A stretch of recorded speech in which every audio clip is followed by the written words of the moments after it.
Rain fell like silk threads over Manhattan, blurring the city's neon into 1,000 wounded colors. The kind of rain that made even the unbreakable pause, and Amara Johnson had always thought of herself as unbreakable. She stood on the curb, her white dress clinging to her skin, the fabric once crisp and elegant now transparent against the cold. Her fingers trembled around the small velvet box she'd hidden in her purse. Inside, a ring simple, delicate. Silver, her gift to Lucas on their anniversary dinner. 3 years together, 2 of them building a company side by side. Tonight was supposed to mark a new chapter, her proposal to him, for both love and partnership renewed. She exhaled, smoothing her hair before stepping under the golden awning of Le Palais, the kind of restaurant people booked months in advance. Through the rain-slick glass, she could already see the shimmer of candlelight. Champagne glasses raised mid-toast. Lucas had said it would be intimate, just a few close friends. He had smiled that easy, perfect smile, the one that had once made her believe in things like trust. Now, as she pushed open the door, warmth and laughter swallowed her whole. For a heartbeat, she thought she'd arrived early to a surprise. Then the crowd turned, the music swelled, and her world detonated. On the center stage, beneath a chandelier that glittered like ice, Lucas stood in a tailored charcoal suit, the same one she'd helped him pick for an investor meeting last spring. His arm wrapped around a woman Amara had never seen before, a woman whose diamond ring caught the light with cruel precision. "Everyone," Lucas announced, voice smooth and practiced. "I want you to meet my fiancée, Victoria Hale, the woman who believed in me when no one else did." There was polite laughter. Champagne flutes chimed. Somewhere, someone clapped. And in that single impossible moment, Amara understood. Victoria Hale, the investor who'd rescued their startup months ago, who'd suggested temporary restructuring while Amara signed papers she didn't have time to read, had taken everything. Her shares, her position, her future. And now, the man she'd built that dream with was marrying her. Her breath caught, sharp and thin, like glass breaking inside her chest. Lucas saw her, then his expression flickering only for a second before smoothing back into charm. "Amara," he said, smiling with a softness that wasn't real. "You made it. Everyone. This is my former partner. She was instrumental in getting us started." Former. The word landed like a bullet. Amara's fingers tightened around the strap of her purse, knuckles whitening. Around her, the air seemed to hum polite voices, laughter, music, but everything blurred into static. She wanted to speak, to scream, to throw the ring at him. But all that left her mouth was a breath, a whisper no one heard. "Congratulations." She turned and walked out. Outside, the rain hadn't stopped. It had only grown heavier, each drop cold enough to sting. She didn't feel it. She walked, then ran. The city dissolving around her in streaks of light. Her heels struck the pavement like punctuation marks in a story she no longer wanted to tell. On Fifth Avenue, she stopped, gasping, chest heaving. The ring box slipped from her hand and fell into a puddle, sinking into the dirty reflection of the city's skyline. For a moment, she just watched it, watched her future sink quietly beneath the water, swallowed whole by Manhattan. And then she laughed, the kind of laugh that sounds like breaking glass. Headlights flared. A black Aston Martin rolled to a stop beside her. The window lowered with mechanical grace, revealing a man whose face she knew not personally, but in the way everyone in New York did. Ethan Cole, the billionaire tech visionary, the youngest man to take a company public, the widower who never spoke to the press, the kind of man who looked at the world as if it were both his creation and his burden. Tonight, he looked at her, a drenched stranger with the detached curiosity of someone who'd seen too many things fall apart. "Are you planning to stand there until you drown?" he said dryly, Or do you at least want an umbrella? Amara blinked, too numb to respond. He stepped out of the car before she could answer, holding an umbrella out toward her like an offering he didn't want to make. She hesitated, then took it. Up close, his presence was unnervingly calm. Sharp lines, steady eyes, the kind of quiet that carried weight. "I'm fine," she said, voice thin but steady. "Sure you are." His gaze flicked to the puddle where the ring box floated. "That yours?" She followed his eyes, heat rising in her chest. For some reason, he didn't move away. He stood beside her, both of them silent under the shared umbrella, the rain tapping against its surface like an unending metronome. "Do you need a ride?" he asked finally. She shook her head. "Suit yourself," he said, slipping the umbrella handle into her palm. "But if you're going to fall apart, do it somewhere dry. It's bad PR." He turned and walked back to his car. Amara stood there, the umbrella still open, watching his taillights disappear into the wet night. Then she looked down at her reflection in the puddle, at her mascara-streaked face, her trembling hands, and whispered, "Dry places don't exist for people like me." Hours later, she found herself back at her apartment, small, quiet, too neat. The kind of place that looked like it belonged to someone who hadn't yet decided to stay. She dropped her purse, peeled off the soaked dress, and stood before the mirror. Her skin glowed dark and soft under the pale light, her curls a tangle of rain. For a moment, she didn't recognize herself. She saw someone weaker, someone stupid enough to believe love was a partnership, not a negotiation. And yet beneath the exhaustion, something else pulsed: anger, deep and rhythmic. Not rage at Lucas or Victoria, but at herself. She'd built him. She'd built them, brick by brick, line by line, in business plans and sleepless nights. She'd given her light away, piece by piece, until there was nothing left to hold. And tonight, she'd learned what it cost to be indispensable to a man who only valued ownership. Her phone buzzed. Unknown number. She ignored it. Then again. This time, a text. "You left something behind." She frowned, scrolling. Attached a photo. Her ring box, wiped clean, sitting on a marble counter. Then another text. "You shouldn't let good things drown." Her breath caught. No name, but beneath the picture was a location pin, the name of a cafe in Soho. The same cafe she used to visit when she needed to think. The next morning, sunlight broke through Manhattan's haze, cold and bright. Amara barely slept. She dressed simply: jeans, sweater, hair pulled back, and followed the address. The cafe was quiet, the smell of roasted beans wrapping around her like a familiar memory. At a corner table by the window sat Ethan Cole. Dark suit, no tie, coffee untouched. On the table in front of him, the small velvet box. He looked up as she entered, his expression unreadable. "You," she said, halfway between surprise and disbelief. He gestured to the empty chair. It seemed wrong to keep it.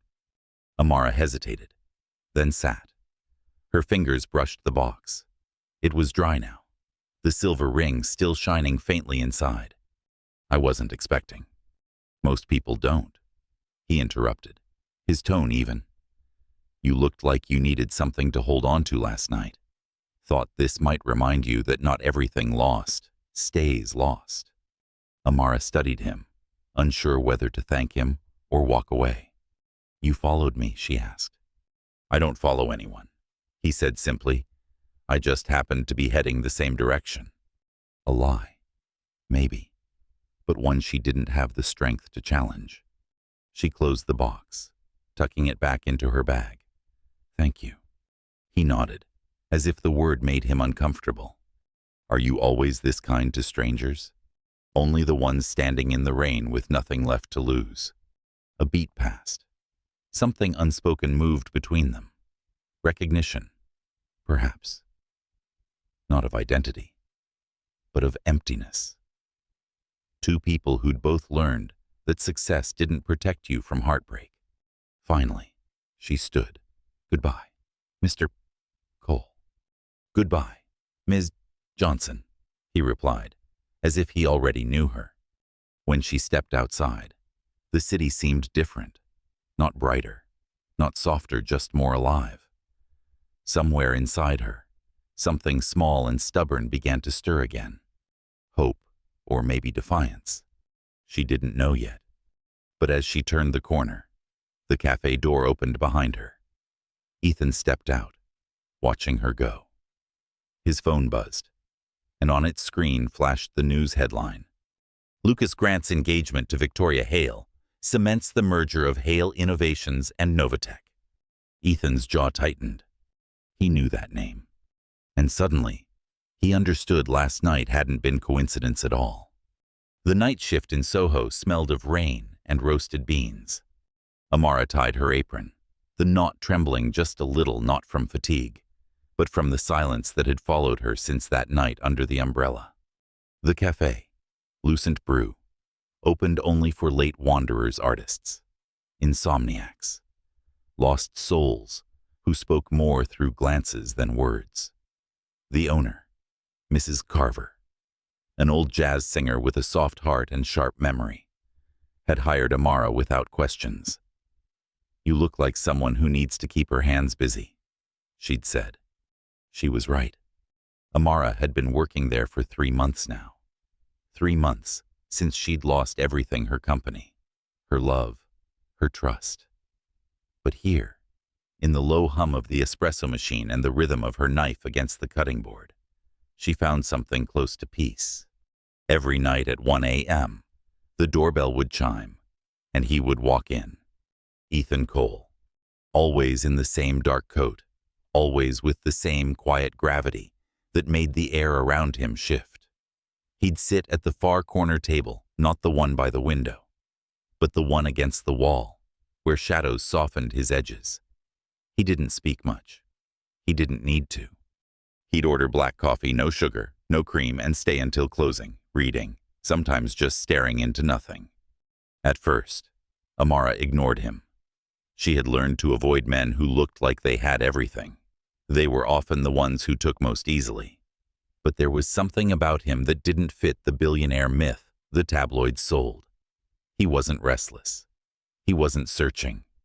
He was waiting. For what? She couldn't tell. Tonight, the rain returned thin and constant, like a memory. Amara stood behind the counter, slicing lemons for the next batch of tarts. Her movements were mechanical, but her thoughts refused to still. Every time she caught sight of Ethan's reflection in the glass, her chest tightened with something unfamiliar. Not attraction, not yet, but recognition. Two people surviving different kinds of loneliness. She carried his coffee to the table, her hand steady despite the heaviness inside her. "You work too much," he said suddenly, without looking up. His voice was low, like gravel softened by water. She blinked. "That's rich, coming from you." That earned her the faintest trace of a smile. He set his book down. "Touché." Silence followed. Not uncomfortable, just charged. He studied her for a moment, eyes lingering not on her face, but on her hands, small scars from knives, burns from ovens. "You cook like someone fighting a war," he said quietly. Amara met his gaze. "Maybe I am. And what are you fighting?" "Still figuring that out." He nodded, as if he understood too well. "You're not afraid to start over." She hesitated, then answered softly, "I'm more afraid of standing still." The hum of the city beyond the rain filled the space between them, the kind of silence that carried its own language. Ethan didn't know when he'd started coming here for the food instead of the insomnia. At first, it had been curiosity that drenched woman on the street who'd refused his help had haunted him longer than reason allowed. But as weeks passed, the cafe became a quiet ritual, and Amara's presence an anchor he couldn't name. He'd researched her, of course. He always did.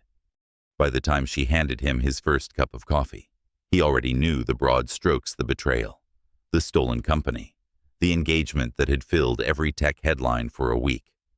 But what the news didn't capture was how she carried it, the grace beneath the bruises, the quiet fire in her eyes that no humiliation could dim.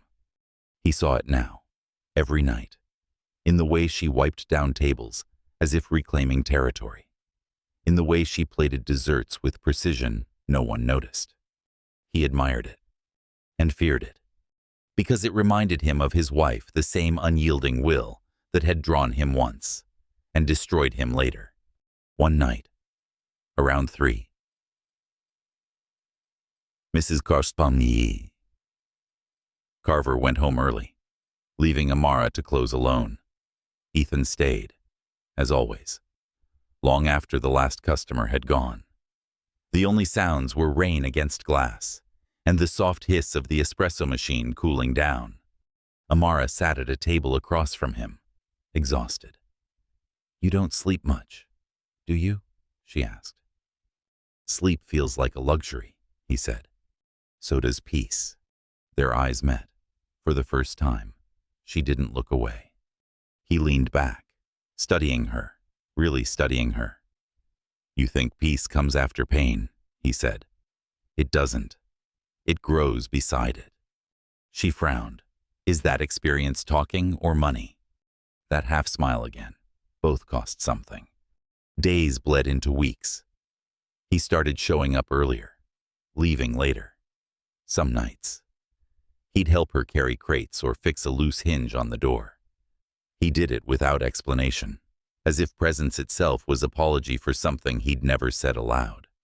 Sometimes, when the cafe was empty, she'd cook small dishes for him, her version of comfort food.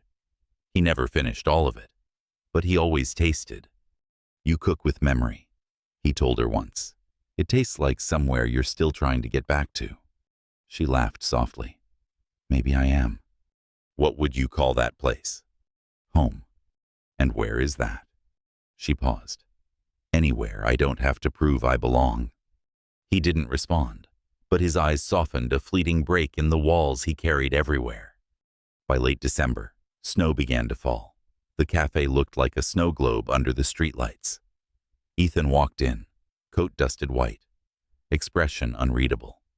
"You're early," she said. "I needed to be somewhere that doesn't lie." She tilted her head. "And this cafe doesn't?" "No. The coffee's bitter. The floors creak. The people are real." Something about the way he said real made her chest tighten. That night, he left an envelope by the register. Inside was a business card, Cole Enterprises Procurement Division, and a note in his clean, measured handwriting. "Your pastries deserve better than late-night wanderers. Let's start with the Grand Meridian Hotel." Her heart skipped. The hotel was one of his, a landmark of luxury, the kind of client most chefs spent a lifetime chasing. She stared at the card for a long time, torn between pride and suspicion. Was this kindness or control? The next night, when he returned, she placed the card back on his table. "I don't need charity," she said simply. He met her gaze. "It's not charity. It's opportunity. You earned it. And if I fail, then you'll fail forward. That's how people like us survive. People like us." The words lingered. The partnership began quietly. He arranged tastings, meetings, small contracts. She handled everything with stubborn professionalism, refusing shortcuts. The more she worked, the more he seemed to appear, sometimes at meetings, sometimes at the cafe, always at the edges of her new beginnings. What she didn't know was that he'd done more than open doors. He'd shielded her, subtly removing obstacles, redirecting suppliers who tried to exploit her, silencing gossip that linked her name back to Lucas Grant's scandal. It wasn't pity. It was protection. And he hated himself for how much he needed to give it. Because Ethan Cole didn't protect. Not anymore. The last time he'd done that, he'd lost everything. Then, one evening, while Amara was icing a cake behind the counter, She overheard two guests whispering by the door. "Grant's coming back to the city," one said. "Victoria Hale's new expansion deal. Big PR push. Gala next month at the Meridian." Her knife paused midair. The frosting smeared across the plate. Lucas. The name alone was enough to sour the taste of sugar in her mouth. She hadn't seen him since that night, hadn't even spoken his name. But the thought of him walking back into the same city that had watched her fall, that was something else entirely. When she looked up, Ethan was standing near the counter, watching her. "You heard?" he asked quietly. She nodded, forcing steadiness she didn't feel. "I'm fine." "No, you're not." His tone wasn't pity, it was truth. The kind that stripped defenses instead of building them. Amara took a deep breath. "I won't run again. Not from him, not from anything." "Good," he said, but his eyes held something she didn't recognize: concern, maybe even guilt. As she turned away, wiping her hands, she didn't see the folder in his coat pocket, a dossier marked with her name. Lucas Grant's company logo printed across the corner. He'd known Lucas was coming back for weeks, and he hadn't told her. That night, as snow thickened outside and the cafe lights dimmed, Amara brewed her last pot of coffee. The scent filled the air, warm, dark, familiar. She sat alone after closing, the city muffled under winter's hush. Through the window, she saw Ethan's reflection on the other side of the street, half hidden by falling snow, watching, waiting. Something twisted in her chest. Not fear, not yet, but the quiet sense that something was moving beneath the surface. Something she couldn't name. A year later, New York tasted like rebirth. It wasn't just the food critics who said so. It was in the way people lined up under the soft gold lights of Amara's Soul Kitchen, the restaurant that had risen from the ashes of her past like something fierce and tender. The night of the grand opening, the street outside buzzed with camera flashes, murmurs, and the sweet smoke of roasted corn drifting from the kitchen vents. Inside, Amara stood before the crowd in her chef's whites, her name stitched neatly over her heart. Her hands, once trembling from fear, now moved with quiet authority. Every movement, every dish, felt like a prayer answered by perseverance. "Ladies and gentlemen," the host announced, "please welcome the woman who's redefining comfort food in New York, Amara Johnson, the soul behind Soul Kitchen." Applause filled the room. Somewhere near the back, half hidden among the crowd of investors and journalists, Ethan watched. He didn't smile. Not fully, but there was a calm pride in his eyes. She had done it. Without shortcuts, without him needing to intervene. For months, he'd stepped back, letting her build, stumble, and build again.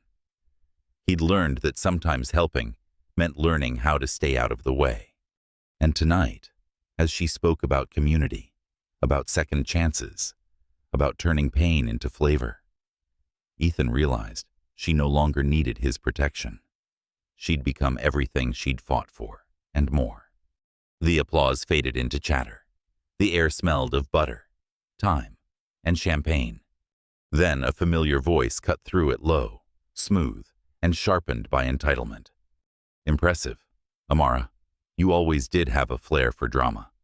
Lucas Grant stood just beyond the light of the cameras, wearing the same smile he'd used to destroy her life. The room didn't seem to recognize the tension that entered with him. Only Amara did. Her heartbeat didn't race this time. It steadied. "Lucas?" she said simply, turning to face him. "I thought you preferred your restaurants corporate and soulless." He gave a half laugh. "I go where the investment is." "Investment?" "Of course." He gestured around the room, to the success that surrounded her. "Half of these suppliers were introduced through my network. The chef who trained under me. The media contacts don't tell me you think you did all this alone." The old her, the one who once waited for his approval, might have crumbled under that tone. But this Amara only smiled, slow and measured. "I don't deny your influence," she said. I just see it for what it was, interest with strings attached. And I've already paid the price. Something flickered in his eyes, irritation. Maybe. Or the faint realization that his hold over her was gone. You could have thanked me, he said quietly. I just did, she replied, and turned away to greet the next guest. The exchange was brief, but it rippled through the room. Ethan saw it from across the floor, the way Amara's shoulders squared, the way Lucas's charm faltered for the first time. Pride rose in Ethan's chest, but beneath it was something else, something heavier. Because for the first time, he wasn't sure if his place in her story was to stand beside her or to step out entirely. Later that night, after the last guest had gone and the restaurant had fallen into soft stillness, Amara lingered in the kitchen. The noise of the evening faded into the hum of the refrigerators and the faint hiss of rain starting again outside. She leaned on the counter, her reflection caught in the steel of a polished mixing bowl. Her face looked different now, not untouched by pain, but tempered by it. Her scars, both visible and invisible, had become part of her strength. She closed her eyes, remembering Lucas's voice. His words didn't sting, but they echoed. It wasn't about him anymore, not really. It was about what his presence reminded her of, how easily the past could still walk into a room and test her peace. Long night, a familiar voice murmured from the doorway. Ethan. He stood there, jacket undone, eyes softer than she remembered. Shouldn't you be celebrating with the rest of them? She asked, wiping her hands. I celebrate differently, he said, usually by not talking to people. She laughed quietly, exhaustion turning the sound into something fragile but real. Then I'm honored you broke tradition. He walked in, resting his palms on the counter across from hers. You handled him well tonight. Amara didn't ask who he meant. She didn't need to. It's strange, she said softly. I thought seeing him again would make me angry, but it didn't.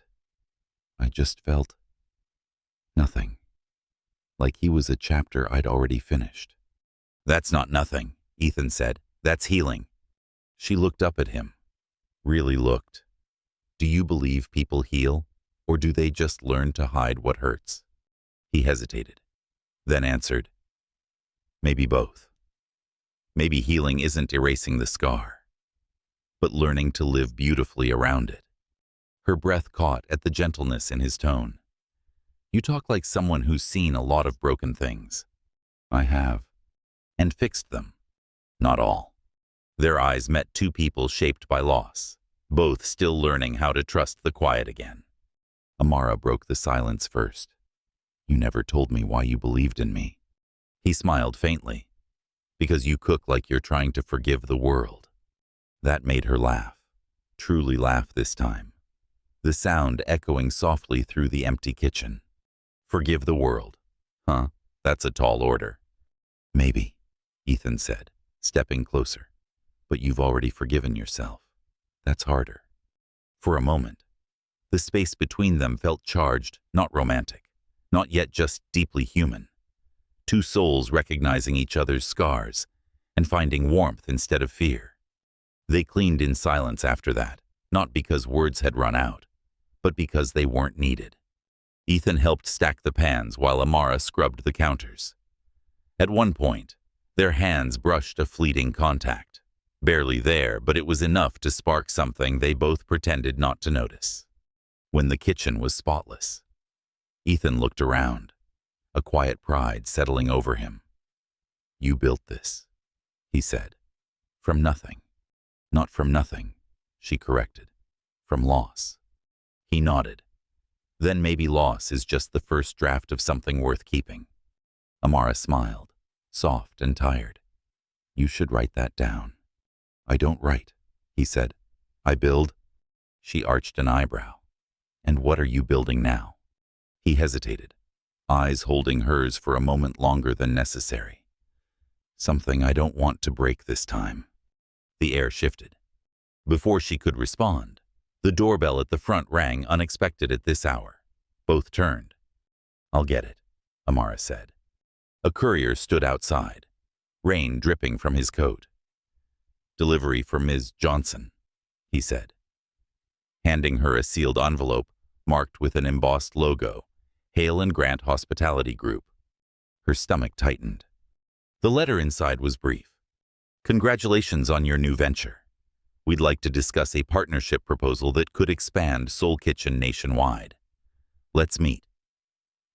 G. Lucas Grant." Ethan's voice was quiet when he spoke behind her. "You don't owe him a single conversation."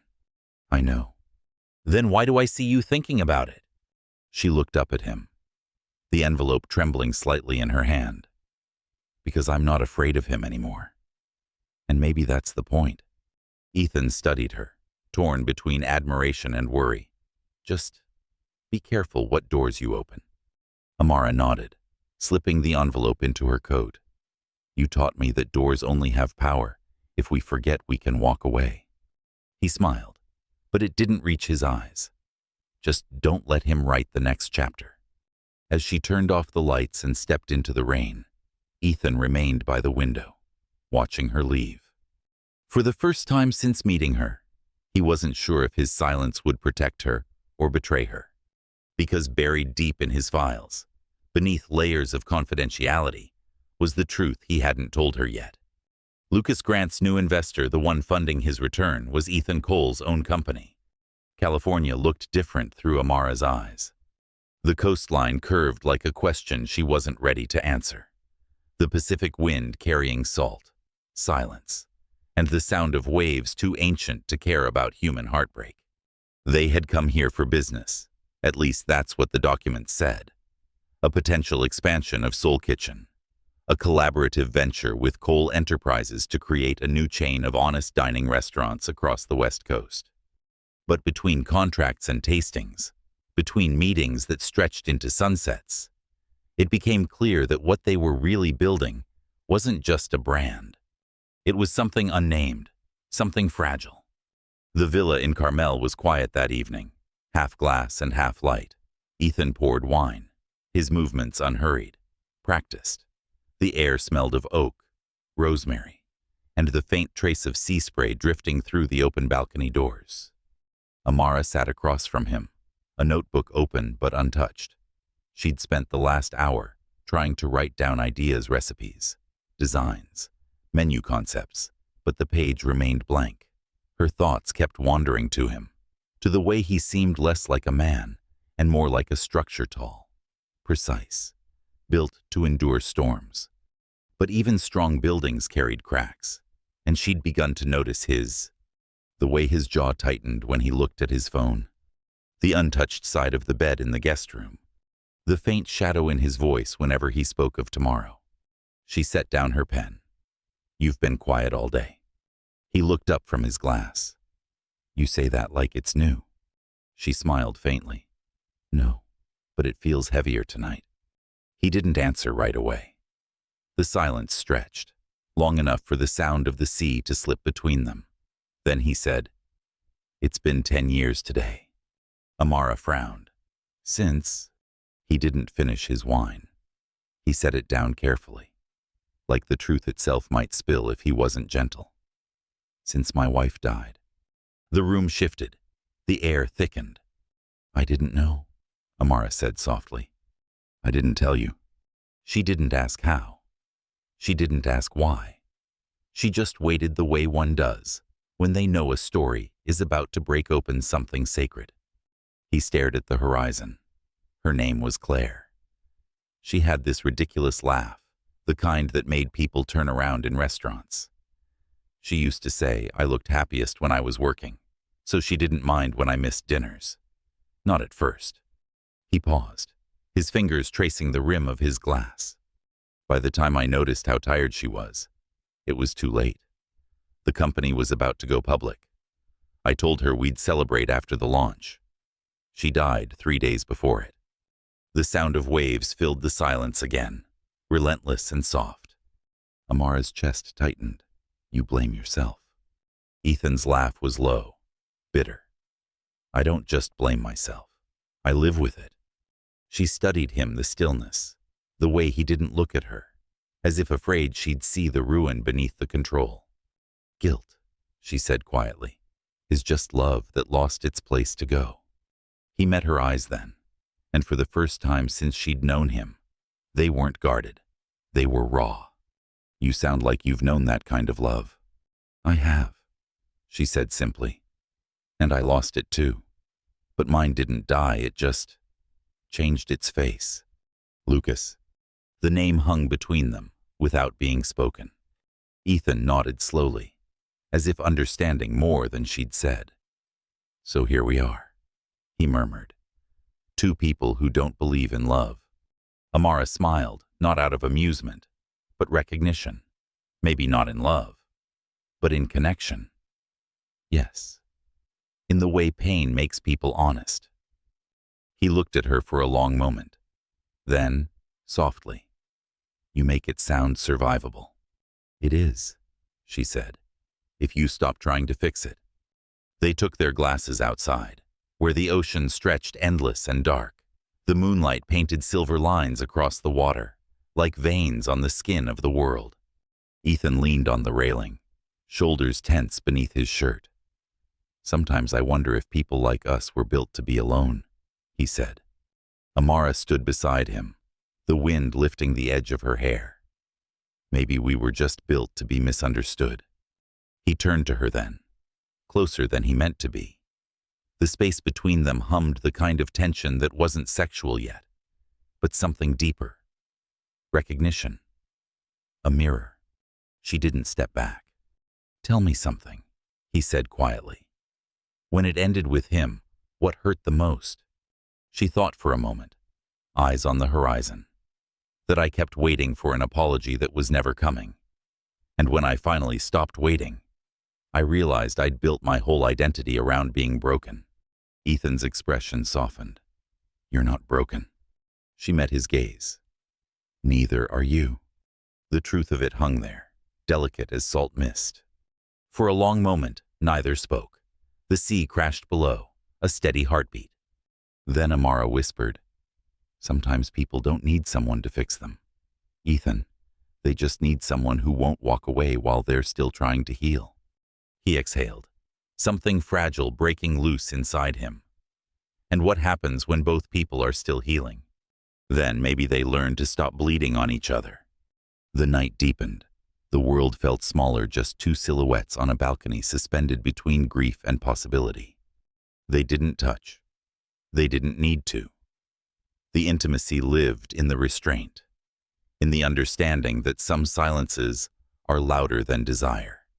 Ethan watched the ocean and thought of Claire, not with the sharp pain that used to come, but with a gentler ache. For the first time, he allowed himself to remember her without punishment. Amara, beside him, felt something stir too. Not love, not yet, but warmth. A slow unfreezing. She turned slightly, her shoulder brushing his. You don't talk about her much, do you? No one asks, he said. Then I will. He smiled, small, quiet, real. You wouldn't like the stories. They all end the same. Maybe they just need a different narrator, she said. He looked at her, then really looked. The wind moved through her curls, the moonlight catching on her skin like honey on dark silk. He wanted to reach out, but didn't, because some distances weren't meant to be crossed too soon. Later, when they went back inside, the villa was dim except for the soft glow of the fireplace. Amara sat on the couch, watching the flames. Do you think it's possible, she asked, to love again without comparing it to what came before? Ethan sat beside her, not too close. Maybe love isn't about comparison. Maybe it's about remembering and choosing anyway. She nodded slowly, as if saving the words for later. Outside, the waves roared and broke constant, unstoppable. For the first time in years, both of them felt still. Near midnight, Amara returned to her room. The ocean stretched beyond her window, whispering secrets to anyone who stayed awake long enough to listen. She touched the glass, her reflection layered with the moonlight. Something had changed tonight. Not in the dramatic way movies show it. No confessions. No kiss. Just two people finding quiet in each other's pain. But as she undressed for bed, she caught sight of the envelope on her nightstand, the one from Lucas Grant. She hadn't opened it yet. She hesitated. Then, with a sigh, she tore it open. Inside was not another proposal, but a photograph. Her, Ethan, the balcony, taken from a distance. And beneath it, a single line written in Lucas's familiar hand. Careful who you build with, Amara. Some foundations were never meant to last. Her pulse quickened. She looked toward the balcony. The sea beyond it suddenly darker than before. Somewhere across the house, Ethan's light was still on. She thought of his story of guilt, of secrets, and for the first time, she wondered, what was he still not telling her? The story broke on a Thursday morning. Billionaire Ethan Cole, spotted in Carmel, with Amara Johnson, the chef who survived scandal. Headlines multiplied like wildfire.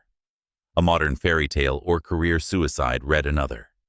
The tabloids feasted on every detail: her skin, her past, his fortune. By noon, Cole Enterprises stock had dropped 8%, and by evening, the board had called an emergency meeting. Ethan sat at the long glass table. The city spread beneath the windows like circuitry, cold and unfeeling.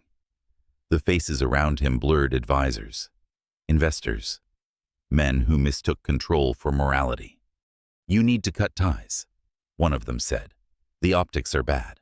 This woman, she's a distraction, a liability. Mr. Cole, another added carefully. Our PR data shows the relationship narrative is eroding investor confidence. The market reads it as instability. If you end it now, we can contain the fallout. Ethan said nothing for a moment. The sound of rain against the window filled the silence, relentless, like the ocean outside his villa in Carmel. Finally, he spoke. His voice was calm, measured. Do you believe that reputation matters more than integrity? A few exchanged uneasy glances. With all due respect, the CFO said, we believe reputation is integrity, at least in business. See? Ethan leaned back, fingers steepled. Then maybe you're in the wrong business. He stood before anyone could respond. Meeting's over. The room erupted in whispers as he left. That night, Amara was in her kitchen in New York when she saw the news on her phone: his name, her face, splashed across every screen. She read the comments, the ones calling her a charity project, the ones dissecting her body like she was a brand instead of a person. She turned off the phone and sat in the dark. When Ethan finally called, she didn't answer. He came to her instead. The rain followed him again, as if it had been written into their story. She opened the door only halfway. You shouldn't be here, she said quietly. I disagree, he replied, water dripping from his hair. Your company's burning, Ethan. Then let it burn. She shook her head. Don't say that. I'm not protecting you, he said, stepping closer. I'm choosing this. Something inside her cracked. The steadiness she'd built for a year trembled under the weight of his sincerity. You can't keep losing people because of me. He met her gaze, tired, honest. Maybe I'm not losing people. Maybe I'm finally finding the ones worth staying for. Amara swallowed hard. And if I walk away? He smiled faintly. Then I'll still be standing here. They didn't touch that night. They just stood there. Two silhouettes framed by rain and light. But the universe doesn't reward restraint for long. The storm came 2 nights later. It started with smoke. A neighbor called her at midnight. Her restaurant, Soul Kitchen, was on fire. By the time she reached it, the street was chaos: red lights flashing, hoses spraying arcs of water, the smell of burnt wood and oil hanging thick in the air. The sign that bore her name was half gone. Flames chewed through the walls, licking the night sky. Arson, A firefighter muttered. Someone poured accelerant through the back door. Her knees buckled. Through the haze, she saw movement, a man pushing past the barricade, ignoring the officer's shouts. Ethan. He ran through smoke and sparks, jacket open, eyes locked on her. When he reached her, he grabbed her shoulders. "Are you hurt?" I wasn't inside," she stammered. "But it's gone. Ethan, everything's gone." He looked at her, really looked, and for a moment, she saw something break behind his control. Not everything. The sirens wailed. Water sprayed.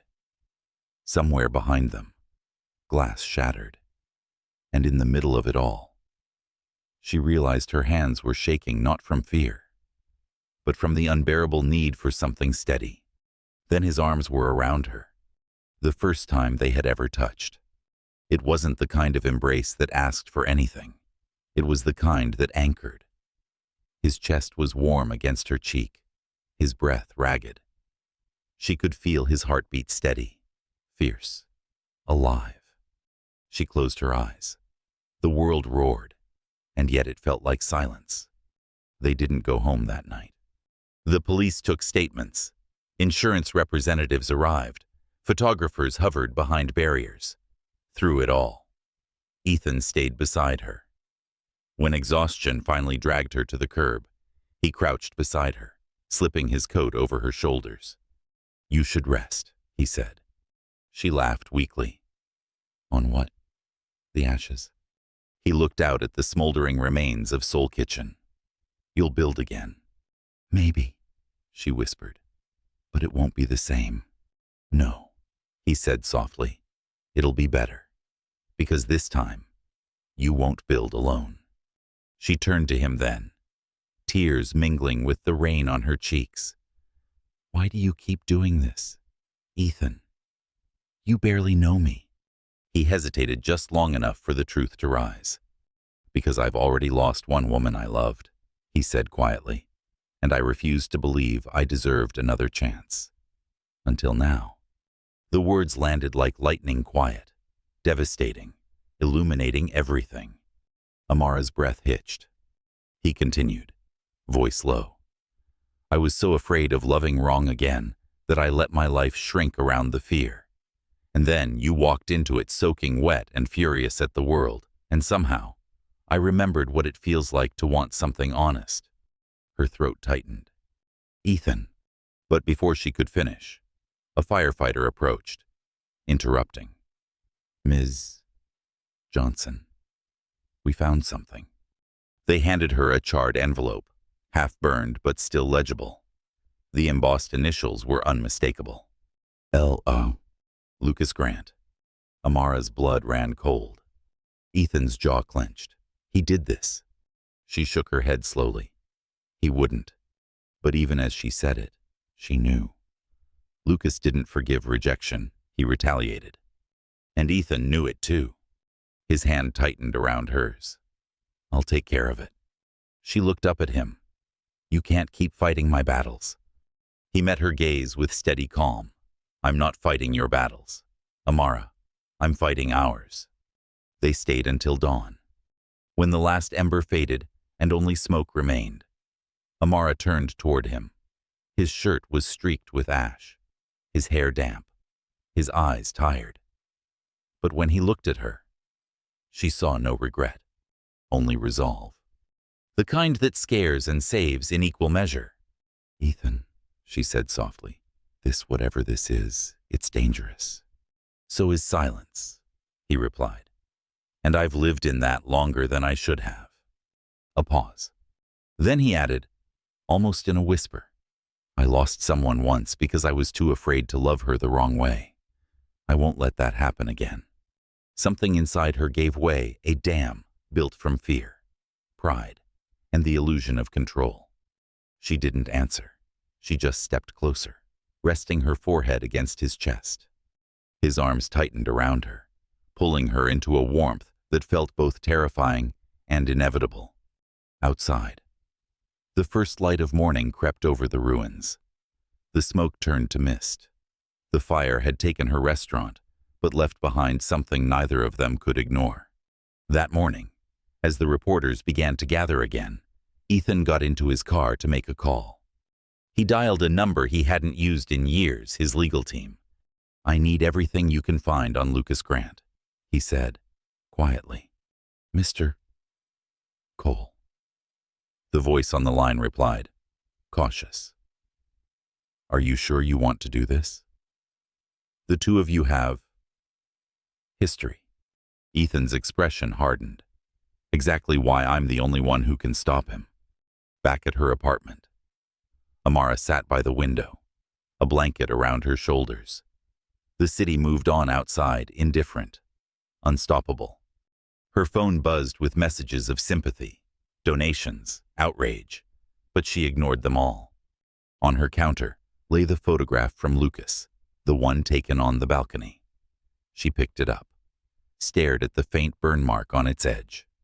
The edges of her fear curled, like the paper still warm, still dangerous. And for the first time, she wondered if the fire hadn't been meant to destroy her, but to warn her. The past doesn't knock. It simply walks in wearing the same smile it left behind. Lucas Grant arrived on a Monday morning, unannounced. He stood in the doorway of Amara's Soul Kitchen, reborn, the second restaurant she had built from the ruins of fire and heartbreak. Sunlight streamed behind him, too bright for the kind of man he had become. Amara looked up from her paperwork, heart steady but gaze sharp. "Lucas," she said, calm as the edge of a blade.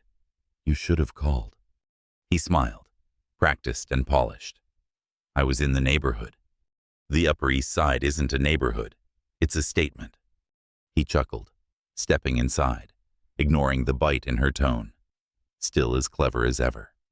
"I learned from the best," she said evenly.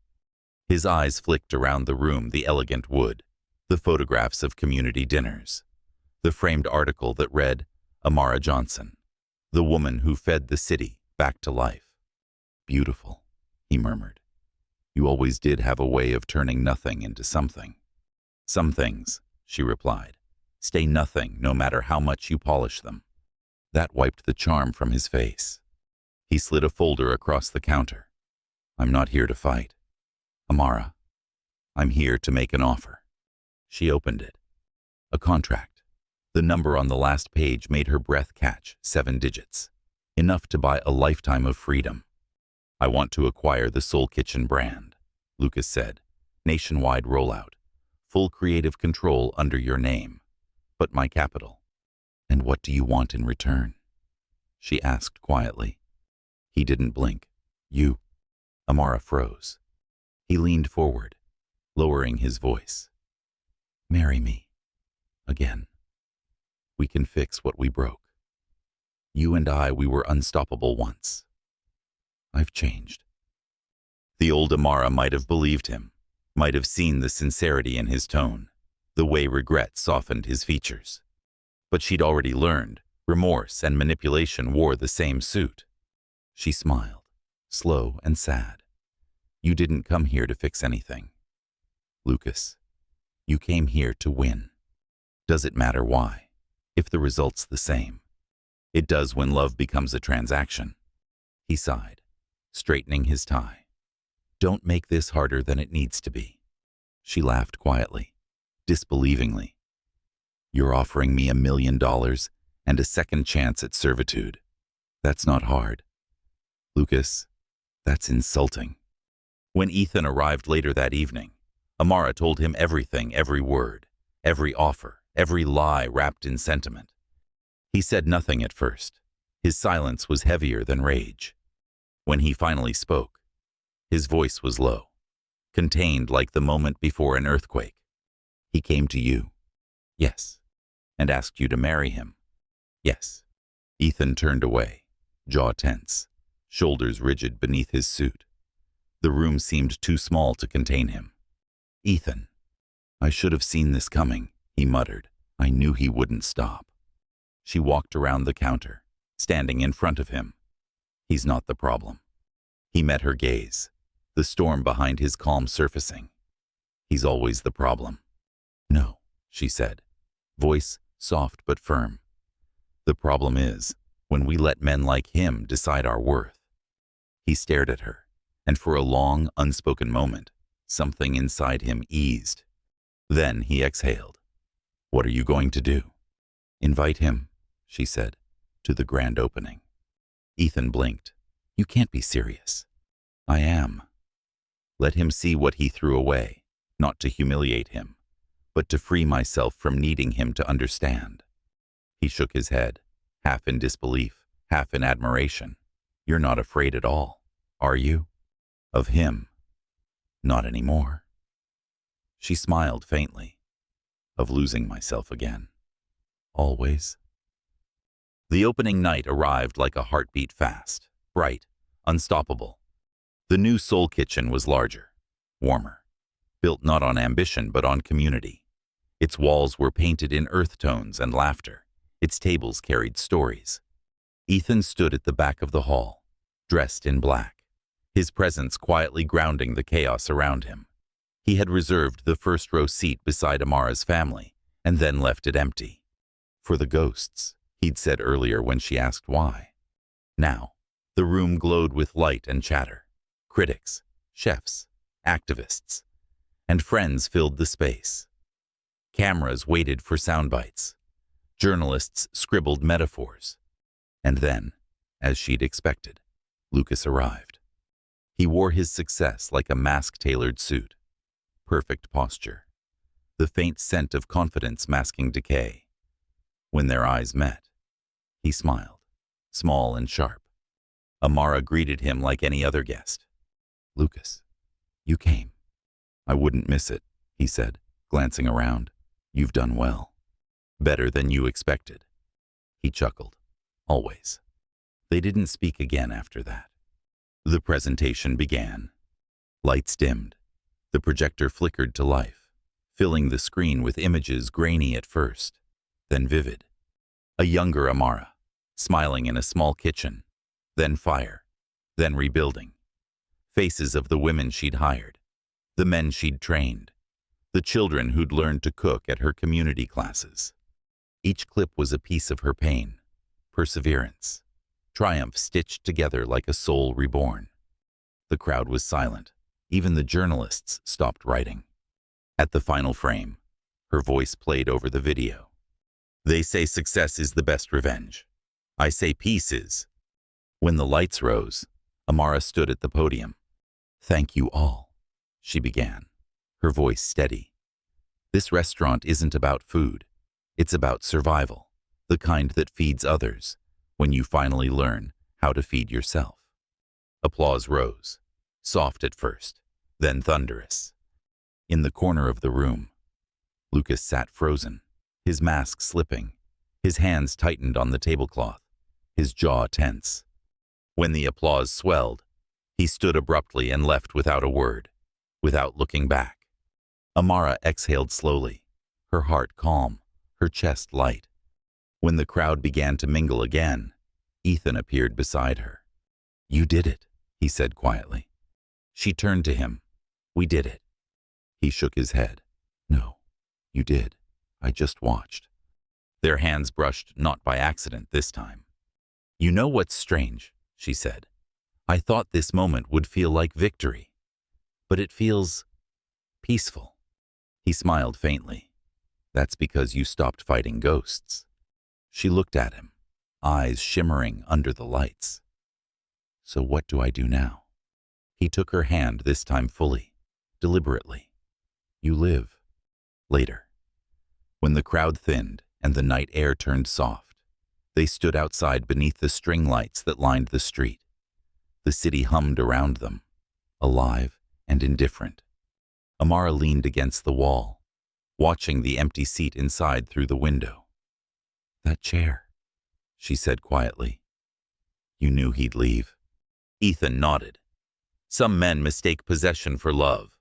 They always walk away when they realize they can't own what they lost. She smiled. And you? What do you mistake love for? He looked at her, something warm and unguarded flickering behind his eyes. A choice. One I've already made. She didn't answer, but the way her fingers tightened around his said enough. They walked in silence for a while, the city's glow reflecting off wet pavement. Halfway down the block, Amara's phone buzzed a single notification. No name, just a message. You can't keep building on secrets. Eventually, they burn too. Her chest tightened. She looked up. Ethan was a few steps ahead, his expression calm, but she saw the flicker in his eyes when he noticed her face. "What is it?" he asked. "Nothing," she lied. "Just noise." He nodded, but something in the air had shifted. Because she wasn't the only one keeping secrets anymore. And somewhere far away, a private investigator closed a file labeled Ethan Cole, confidential. Inside, the last page bore a signature Lucas Grant's. Morning light spilled across the Napa Valley like honey over glass. The vineyards stretched endlessly, neat rows of green veins climbing gentle hills, the air thick with the scent of ripening grapes and lavender. Amara had never planned to live this kind of life, the slow kind, the kind that didn't measure worth by headlines or profit margins. But here she was, a year after the fire, standing beneath a sky too wide to belong to New York, flour dusting her hands, laughter echoing through the courtyard of their small cooking school. Amara's table. The sign read, painted in her handwriting, hung crookedly on purpose. Each week, women from nearby towns came, single mothers, widows, those rebuilding from their own wreckage. They learned how to cook. Yes, but more than that, how to trust their hands again. It was Ethan's idea, though he never took credit. He was the quiet presence in the background, organizing supplies, fixing old stoves, sitting by the window with his coffee as the class unfolded. He didn't belong to this world, not really, but he wanted to. That afternoon, when the last student left, Amara found him outside near the vines, sleeves rolled up, tying new shoots to their supports. "You know," she teased, "for a billionaire, you're awfully good at manual labor." He looked over his shoulder, faint smile tugging his lips. "That's because you pay me in food, not money. I overpay you. Then, you do." She laughed softly, walking toward him. "You could have been anywhere." "Ethan, why stay here?" He hesitated, eyes on the rows of vines. "Because this is the first place that doesn't feel like escape." She watched him. The way sunlight touched the faint gray in his hair. The way his posture softened only around her. There was still distance, not physical, but emotional, like both were afraid to disturb what peace they'd found. "You ever think," she said quietly, "that maybe peace isn't meant to last?" He turned to her. "Maybe not. But that doesn't mean it's not worth building." Evenings in Napa fell softly. They'd cook together after the classes, simple things, grilled vegetables, bread still warm from the oven, wine poured without ceremony. Sometimes they talked about nothing. Sometimes they talked about everything. That night, as candles flickered on the outdoor table, Amara found herself watching him instead of eating. "You've been distant lately," she said finally. Ethan froze mid-motion, the wine glass halfway to his lips. "Have I?" "Yes." He set it down. "It's work. The boards. Restless." "That's not all," she said. "You've been checking your phone, taking calls in the vineyard, leaving before dawn. You think I don't notice?" He looked at her, his expression unreadable. "Amara, don't," she cut in gently. "Don't lie to me. I've had enough men try to protect me with silence." The words hung there, sharp and trembling. Ethan exhaled slowly. "You deserve honesty. But the truth isn't simple." "It never is," she said, "but say it anyway." He hesitated, eyes shadowed by the flickering light. "Lucas reached out," he said at last. "He's been trying to buy a controlling share in one of my subsidiaries, the same one that funded your restaurant after the fire." Her heart stopped. "You mean you're in business with him?" "I didn't know until recently," he said quickly. "He came through a shell company. I cut ties the moment I found out." "But you didn't tell me." "I wanted to fix it first." Fix what my past or your guilt? The question landed between them like glass shattering. Ethan didn't respond. His jaw tightened, his silence loud.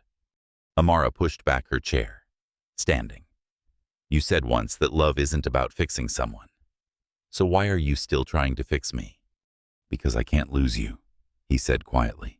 Not to him, not to anyone. She shook her head, hurt flickering across her face. You don't lose people by trusting them. Ethan, you lose them by not. Then she turned and walked inside. That night, neither of them slept. Ethan stood alone outside, the stars sprawling endless above him, the vineyard whispering in the dark.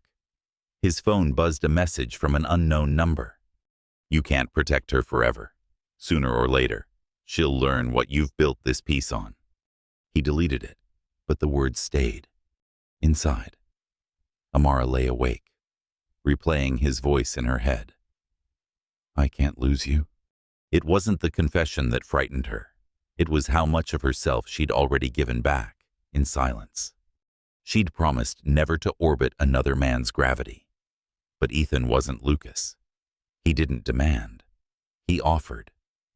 And that was what scared her most, love without chains.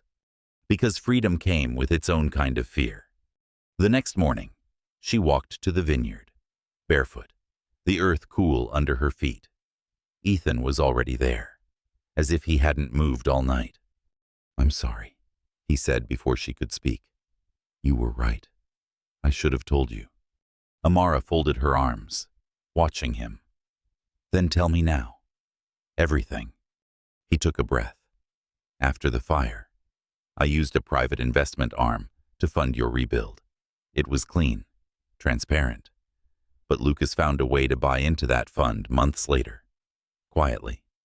He's been trying to use it to get back into your life through me. Her chest tightened. So, what now?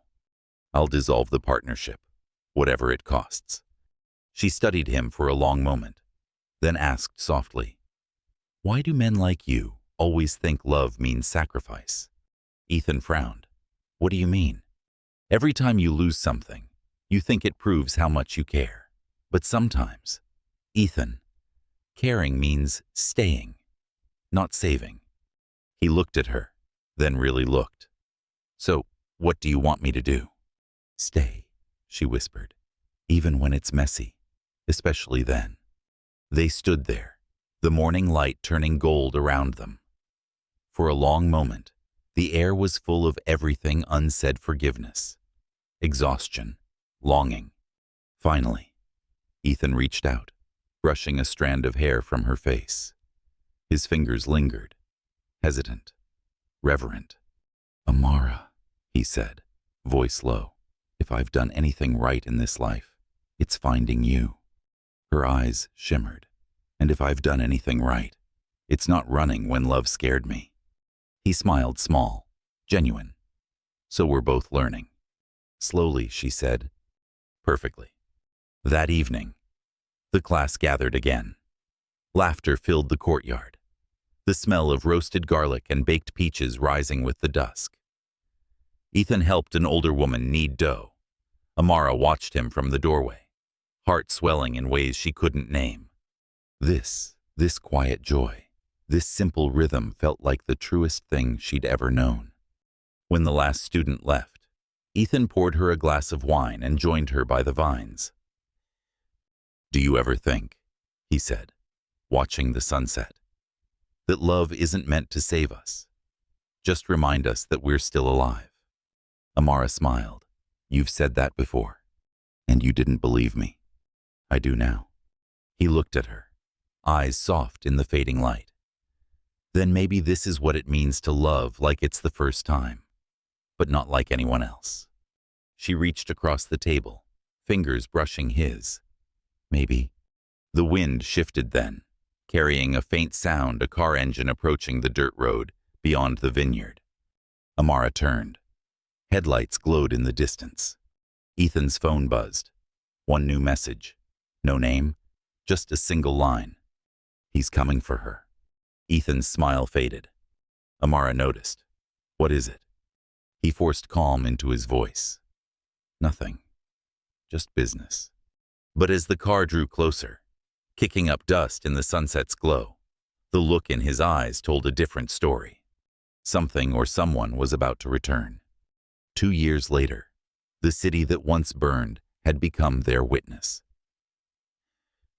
New York glowed under a spring sky, its skyline softened by the blush of sunset.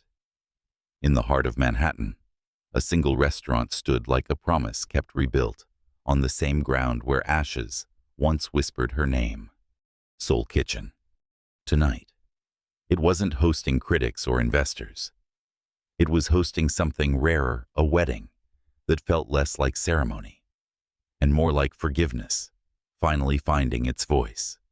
Amara stood before the mirror in a quiet room upstairs. The silk of her dress brushed softly against her skin, white but simple, elegant, without pretense. There was no diamond crown, no orchestra, no performance, just the scent of gardenia and the low hum of laughter drifting from below. She looked at her reflection, the faint scar on her wrist, the warmth in her eyes. She no longer looked like a survivor. She looked like a woman who had learned to live. Ethan had insisted on no photographers, no headlines. "Let's not make this a story," he'd said. "Let's make it a moment." And that's what it was, a moment that existed outside of the noise. Downstairs, candles lined every table, flickering like small constellations. Their guests were few, the women from Napa who had found courage through her classes. A handful of friends from Ethan's company, and neighbors who once helped rebuild after the fire. No velvet ropes, no press, just people who had seen them both fall and rise again. At the center of it all stood Ethan, tall, still, but softer than he'd ever been. The years had carved gentleness into his features, as though time had finally forgiven him too. When Amara appeared at the top of the stairs, conversation stopped. She descended slowly, her steps steady, the candlelight painting her in gold. Ethan's breath caught, not because of beauty, though she was radiant, but because she looked whole. The same woman who once trembled in rain now carried calm, like a second skin. They stood before the small crowd. No altar, no priest, just a promise between two people who had already lived every kind of vow before today. A friend officiated, her voice warm. "Marriage isn't about belonging," she said. "It's about choosing to walk beside someone. Not to complete you, but to remind you you were already complete." Amara's eyes glistened. When it was Ethan's turn to speak, he took her hands in his, steady, reverent. "Amara," he said softly, "you don't belong to me. You never have. You belong to yourself. I'm just the man lucky enough to walk beside you while you keep becoming who you are." The words landed like sunlight, quiet, undeniable. A tear slipped down her cheek. She smiled through it. "Ethan, I spent so long trying to prove I was enough for someone to stay.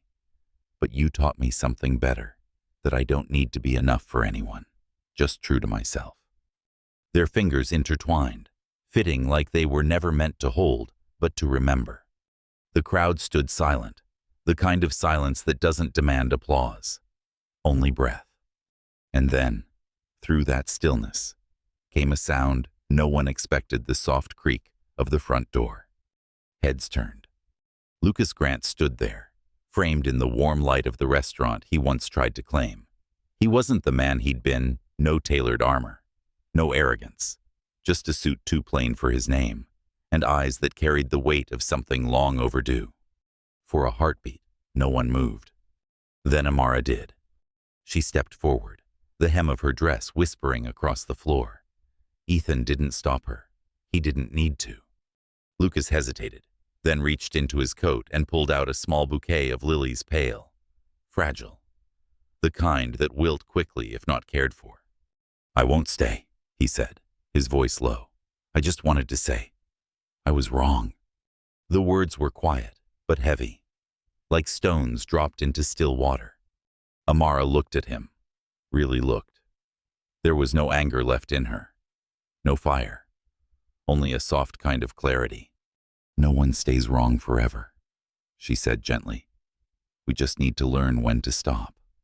Lucas nodded once, his eyes glistening, and placed the bouquet on a nearby table. Then he turned and left, the door closing softly behind him. No drama, no applause, just peace. And that Amara realized was the real ending she had been waiting for. When she turned back, Ethan was watching her, pride and awe mingling in his expression. You handled that better than I ever could have, he murmured when she returned to him. You taught me that peace doesn't mean silence, she said. It means not needing to fight anymore. He smiled, brushing a tear from her cheek. Then tonight, you won not because you succeeded, but because you stopped needing to prove anything. She laughed softly, the sound trembling through her like a song remembered from another lifetime. Maybe we both did. Dinner followed not a feast, but a gathering. Food made by friends, wine from the vineyard in Napa, laughter woven through every moment. Someone played jazz on an old speaker. Children danced between tables. Amara leaned into Ethan's shoulder as he reached for her hand. They didn't talk about forever, just about tomorrow. She looked around the room, her heart full. The faces, the light, the scent of rosemary and burnt sugar, all of it felt like a circle closing. The fire that once destroyed her had given birth to something else, not perfection, not fairy tale, but peace. The kind earned slowly, tenderly, like the soft light at the end of a long road. Later, when the guests had gone and only the candles remained, Ethan walked her to the window. Outside, the city shimmered, billions of tiny lights stretching into the night. Look, he whispered. It's like every building's saying congratulations. Amara smiled through tears. Or maybe they're just reflections, reminders that light exists, because darkness does too. He nodded. You always did find the poetry in everything.